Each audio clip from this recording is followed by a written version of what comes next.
What's up guys, and welcome back to another episode of the RTG career mode. It's episode number 16. I don't know what to say, man, I really don't. No wins in our last 9 in all competitions, none in our last 8 in the Premier League, and yet still, we know we're basically safe. 7-point gap, 4 games to go. It's not mathematically done, but one more win will guarantee it. Surely we'll get one between now and the end of the season, surely. And before we play our final 4 games, our first one coming away at Ellen Road. Of course, you know, Darling will be suspended for that after his red card against Chelsea. We've got 3 scouting reports and our final ones of Wales, Ivory Coast and the USA as well. So let's see who's going to make the cut. Where are the 3 final ones from Wales? I would say Kai Matthews probably has the best chance of making it. Potential still really solid, and he's also got the highest overall range. So I'll sign him, but reject the other 2. Again, looking for that creme de la creme. Only the very best make the Swansea Academy. And from America, just a 1 scholarship, because I said before, I'm finding it so hard to find defence-based players, but his defensive ranges aren't too bad for a 15-year-old. So the potential's not the best, but he still could make it in time. And from the Ivory Coast, just a 1 player making it, and that could well be the next Wilfred Bonny. 6 foot, Younousse Traore.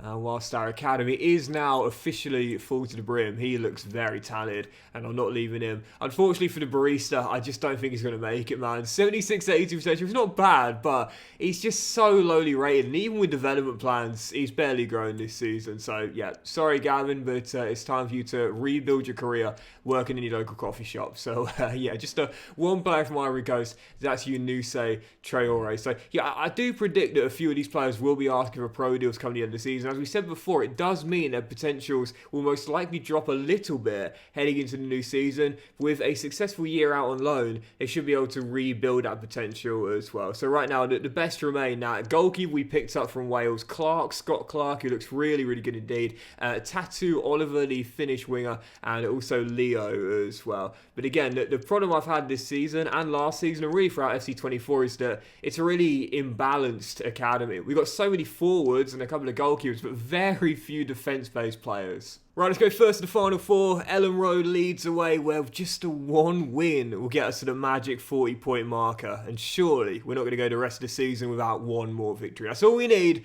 Let's get it done to kick today's episode off with survival in the bag. Come on, you Swans. Always believe in Carl Darlow. Kicks it long. And now led. Kanoonan, nice offload. And Cameron, good save by the ex-Magpie to keep it at 0-0. Somerville goes into the roof for something, not sure what it was for. Where was this? Oh, that's late and high on Jordan. My goodness. But still goalless here. Good start from the Swans though. And that opening goal, I would say, is coming if we continue to stay in attack mode. Dan James. Grimes. Boz. Archer. Off the bar. Just haven't had to rub the green recently. I'm not doing a lot wrong, that's the thing. Just not getting a little slice of luck, a little bit of helping hand that you sometimes need to win a football game. But, you know, I say this a lot, when you're doing all the right things, it's just not working out. Don't change, just keep going. Eventually, oh, what a ball! Oh, is it offside? Oh my goodness. Yeah, I reckon that was going in, you know. I reckon that was going in. Man, that's like a... do you remember Ronaldo and Nani away on international duty with Portugal? They're going back over a decade ago now. But I remember when Ronaldo would have scored one of the best technical goals you ever would have seen. Wonderful bit of skill, and then looped it over, was it Casillas in goal for Spain back then? And then Nani heading it in the goal line. It was disallowed for offside. On further review, it should have stood regardless. It would have been an assist. But had Nani not touched it, it would have just been Ronaldo's goal. That's exactly what happened there. Wonderful whipped ball across by Kanoonan. It should have been his goal, and Dan James disallows it.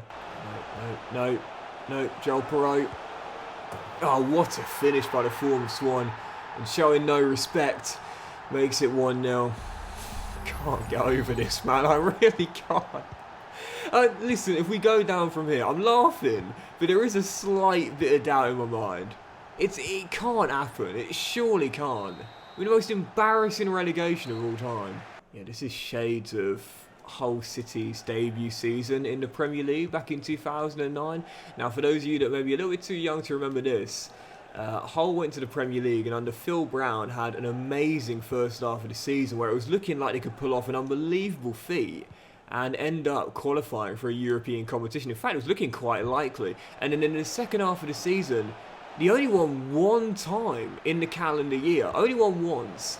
and ended up surviving despite having possibly the worst form in the entire division in the second half of the season, and only just managed to scrape survival despite the horrific run. This is looking very similar indeed. We've just, been okay in the first half of the season, but in this second half, absolutely abysmal. I can't remember if it was that season or the season before when Phil Brown, very eccentric manager, yes, did the infamous team talk, halftime team talk on the pitch at the Etihad. For those that have never seen that, it's one of the most bizarre things I think I've seen, at halftime ever. He literally didn't let the players walk back down to the dressing rooms. I think they were losing heavily at the Etihad, if I remember correctly.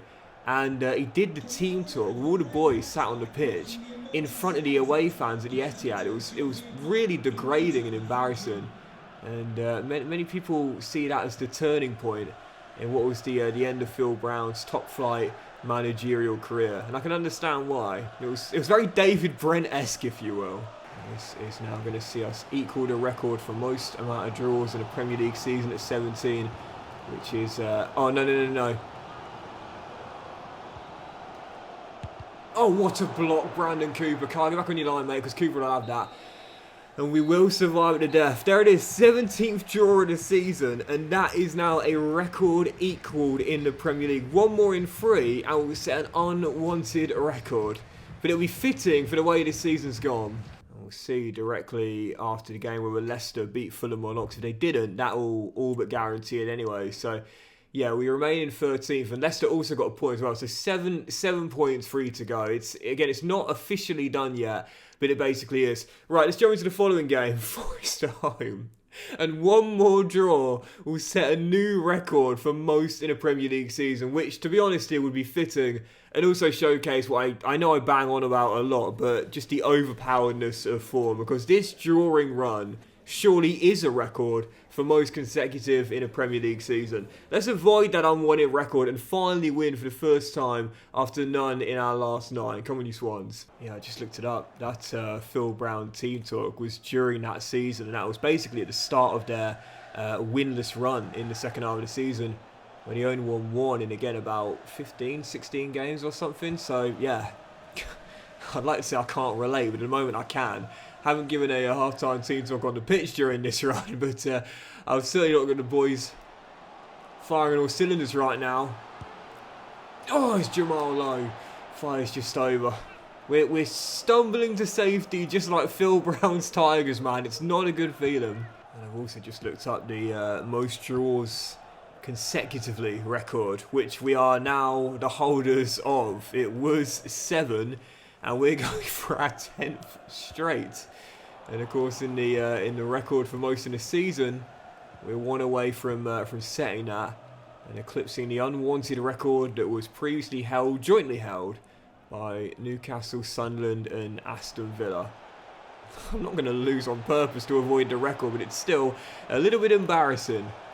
As Anthony Elanga gets away, and it's a great save by Rushworth to keep it at 0-0. I would not be surprised if we draw our remaining 3 games. This is crazy, man. Can't lose, but can't win either. Oh, what a ball, what a ball. Forest to win this late. No, Harry read that perfectly. And that is going to do it. Newcastle, Aston Villa, Sunderland, move over, because your record has been beaten. 18 draws in a Premier League season, and we are official unwanted record breakers. And there's still 2 games to go. But it does not matter, because we have officially done it. Leicester, in the end, were beaten at home to Manchester United, and that confirms it. 8-point gap, 2 games to go. And this is why I said it. When a newly promoted team goes up and they get a draw is oftentimes kind of dismissed as a bad result more often than not. But clearly, the 18 draws we've had all season long have been the difference between guaranteeing survival, which we've just done, and possibly going down. And oh, I know, sorry, I'm just remembering as well, we haven't set a record for most consecutive draws in a row, because I forgot we lost at Bournemouth, didn't we? We didn't draw that game, we lost it. So as we have set the record for most draws in a season, the saving grace is that Bournemouth loss means we haven't set 2 new records for most consecutive draws in a row, but it's still ridiculous. No wins in over 10 now, and both our final games coming away. First up, Crystal Palace. We'll play them both though and see if we can at least get one more win in our final 2 Premier League games. Come on, you Swans. This is exactly what we've been talking about though, like those draws that we've had are going to be the difference between us. Oh, it's a brilliant build-up, I just couldn't finish it. Says Doxy for the 1000th time this year. Those draws are going to be the reason why we stay up in the end, because 18 draws. Let's say we didn't have half of those draws. Half of those draws were defeats. That's 9 points gone. 9 points gone from our tally, which right now would put us in 18th place as things stand going down. So this is why we've been talking about it a lot, man. Draws are often dismissed as bad results in modern day league football, but honestly they can be the difference come the end of the season when it comes down to fine margins between survival and safety. And it has been for us this season. The draws are the reason why we're staying up. So let's ball through that and play back, and a great finish past Carl. He seemed to actually dive out of the way of the ball, to be fair, to make it 1-0. And Palace have the lead. Yeah, I'm not even surprised we're going to go the rest of the season without a win. It's just, it really is the exact same as that Luton Town career mode. Season 6, when we won the Champions League, the saving grace. But again, we went like 12 games without a win. It's unbelievable. Like, the overpoweredness of form is just absurd. Absolutely absurd. Get on the deck, please, mate. There we go. Fed into the middle. Marchetti. Oh, scythed down for it. He's literally just come back from injury. And that's going to be one that will rule him out for the final day as well. Marchetti, man. You guys told me in the comments, this guy's a fighter. Maybe not the best technical player, but he puts his body on the line. He definitely has been. I mean, he went down with a broken toe. And I think he's just broken it again. Change formation to a 4-3-3 for the game. And unfortunately, that change of system is not going to result in a change of fortunes. It will be another game without a win, because that's going to confirm it now. 34 on the clock, but Palace go 2-0 up. And whilst the run of draws is going to be ended, it's not going to be ended with what we want, which is a Premier League victory. We are going to go the rest of the season without tasting a win once again. Just like that Luton Town season, the only difference is we won't have a Champions League trophy to show for it. I literally cannot wait to get this season over and done with, honestly. I literally cannot wait. Survival's in the bag, and I'm pleased about it, but I cannot wait for this first season in the Premier League to be over, because this has been horrible. It wasn't that bad in the first half of the season, but this has just been one of my worst runs of form, if not my worst run of form, all throughout FC24. But, as I keep on saying, this is the hardest version of the franchise I've ever played, and it's not even close. Goodness gracious. Goodness gracious. One more, and then the season is done, and thank goodness for that. This has been horrible. Absolutely horrible. Surely my worst run of form in the entirety of FC24. Yeah, I see the comments as 4 youth players want to terminate their contracts here, and they're the best 4, I believe, as well. Scott Clark, that amazing Welsh goalkeeper. Tattoo Oliver, who I think is the best prospect we got. Leo, where's Leo? There he is, right there. Who will give a praise to. And who's the other one? Was it Emir? I think it was Emir Davis. Who, actually, kind of think of it, I might actually just reject him, because we've got so many great young players on the wing. I don't see how this guy's even going to get any game time, really. But then again, I know people don't like it when I do that, so I guess I will promote it and try and sell him, if not loan him out. But yeah, when I see the comments, man, from you guys saying, oh, we want to see you struggle more, man. We want to see you go through more of a challenge. Well, I hope you're enjoying this. No wins in 12 to end the season off. It has been a horrific final run in the end of our first year in the Premier League, where Chelsea have already been crowned champions. The top 4 is going to be a really interesting one going down to the wire, though, with the Gunners and Man City still able to make it both themselves on the final day. And as the bottom 3, Bournemouth and Burnley already down, but Leicester, Forest and Wolves battling out to try and avoid that final relegation spot. Our final game is away at Craven Cottage against Fulham, and after no wins in 12 in all competitions and 11 in the league, I can't see us returning here, but it would be nice if we did, to close out the season with a very rare Swansea win. Let's see if we can get it. Come on, you Swans. Yeah, don't worry, Hull City fans. I'm not going to bust out a Phil Brown song at full time, knowing that we're safe despite what has been a horrific run and my worst in FC24. But I'm just relieved to know it's finally coming to an end. It's been awful, absolutely awful to play. But again, for those that do like to watch me struggle, for those that do like to see me get incredibly challenged and find things incredibly difficult, I hope you got your fill, because this has been very, very tough indeed. And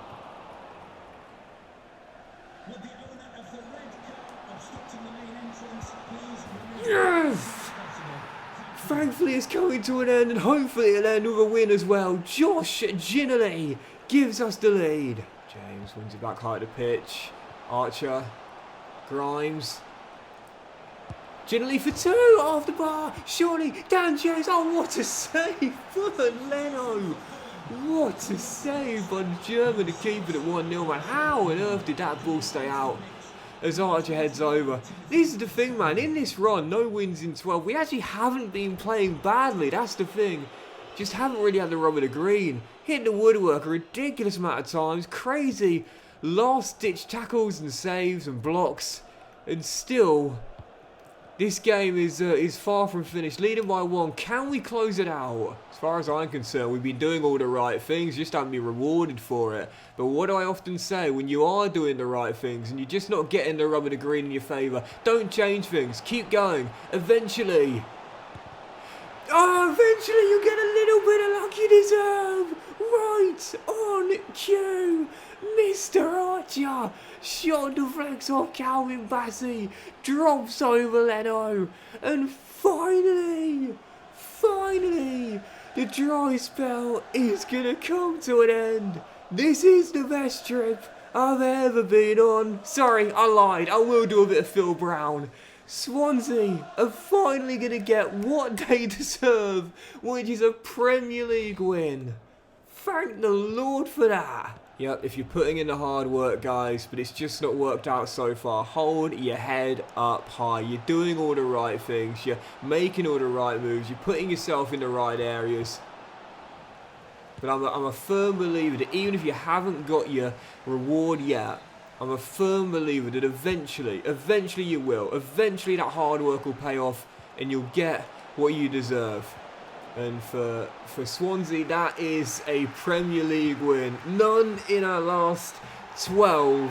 And finally on the final day, we end on a high note. Swansea end the dry spell and end the season with a victory. And so as the curtain comes down on this debut Premier League season, Chelsea, as we know, were champions with a few games to spare and ended up winning the title by 8 points, with Liverpool, Manchester United and Spurs making it the top 4. Man City and Arsenal both missing out on what was a really tight 4 positions there.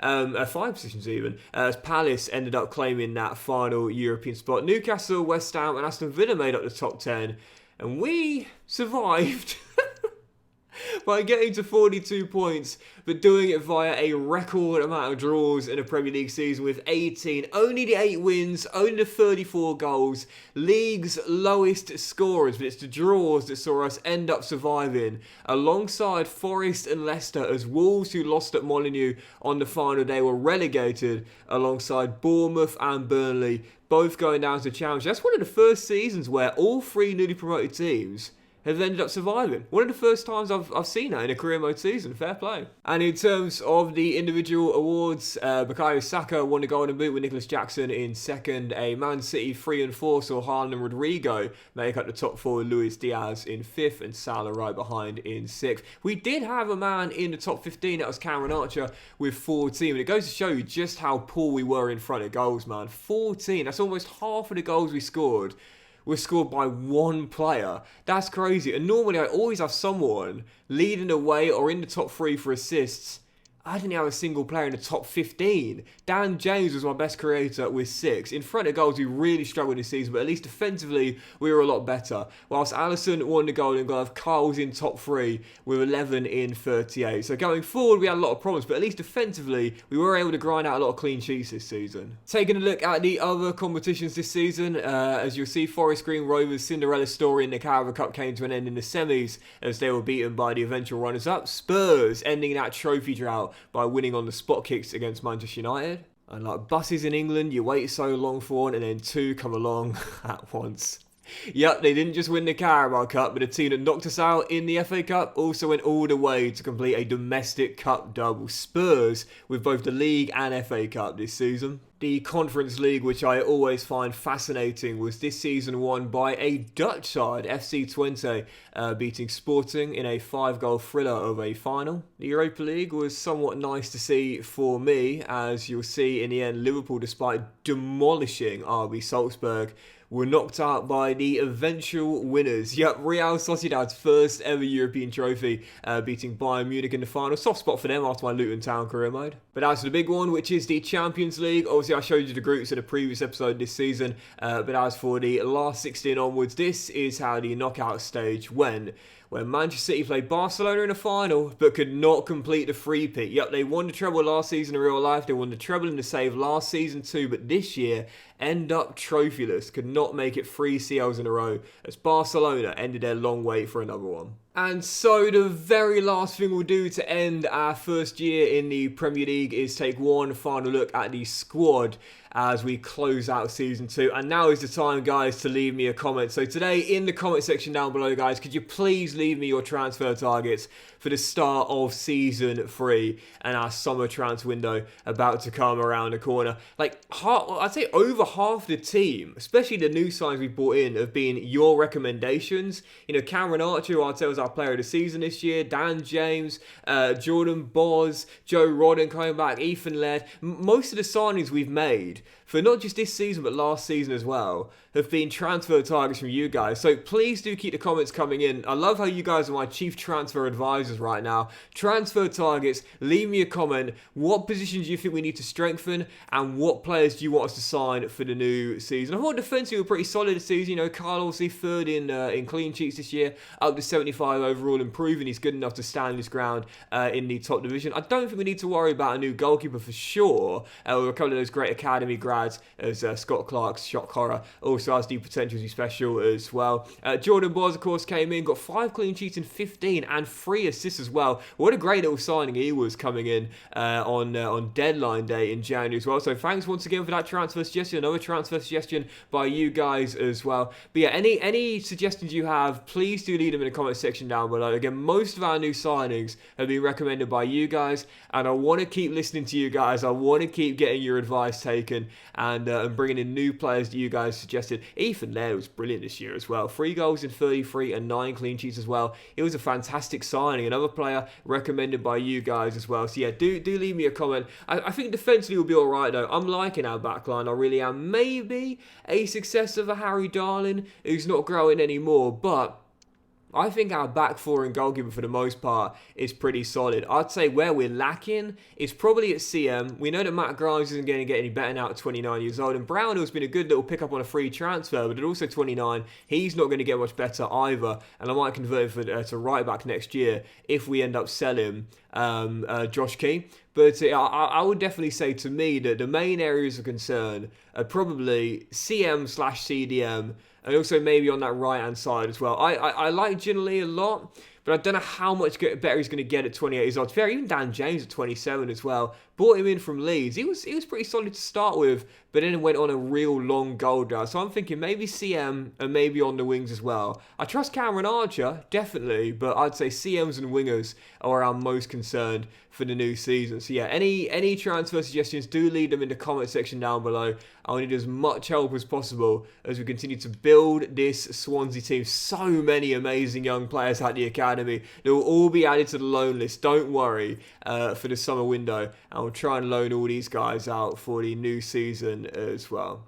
But that'll do it for the end of Season 2, guys. So a big thank you for watching. Really hope you have enjoyed Season 2 and our debut in the Premier League. Without a shadow of a doubt, one of my toughest seasons in FC24, and it's not even close. Setting an unwanted Premier League record of most amount of draws with 18 in the season, and going on a really long winless run to end the campaign off as well. There were some bright spots, including our FA Cup run, Cameron Archer's good form, and Rushworth being top 3 in clean sheets as well. But for the new season, like I said, transfer suggestions suggestions. I need your help in the comment section down below. Please leave me some comments today and tell me who we should sign for the new season, Season 3, as the Swans will be staying in the Premier League despite a horrific end to our first year back in the top tier. Thanks for watching, much love. Leave those transfer suggestions in the comments and I'll see you at the start of a brand new season very soon.